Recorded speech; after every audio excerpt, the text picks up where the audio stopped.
Travel back in time with a trip inside the Iowa's News Now vault. The drill was called Operation Smoky Hotel, and almost every safety department in the county was in on it. The point was to simulate a rescue from the top of a burning building. The now empty Lawrence Press building played the part of the towering inferno. The first step was to airlift emergency medical technicians onto the roof. The hovering and gentle lifting are the tricky parts for the pilots of the lifeguard air ambulances.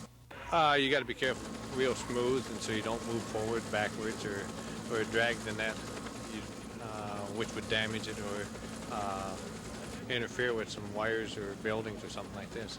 The helicopters also delivered the equipment needed to carry people to safety. Uninjured people could ride the safety net to the ground. To transport injured persons, a special stretcher called a Stokes basket is set inside the net. Laura Somerville got to ride in the basket this morning. But I'm not one that likes to even ride the Ferris wheel. And I will not go on roller coasters. I just don't care to. My children go, my husband goes, but I don't care to go. I didn't get that experience at all. It was just very pleasant. County rescue officials want to be prepared for any kind of emergency, but they hope they'll never have to use this procedure.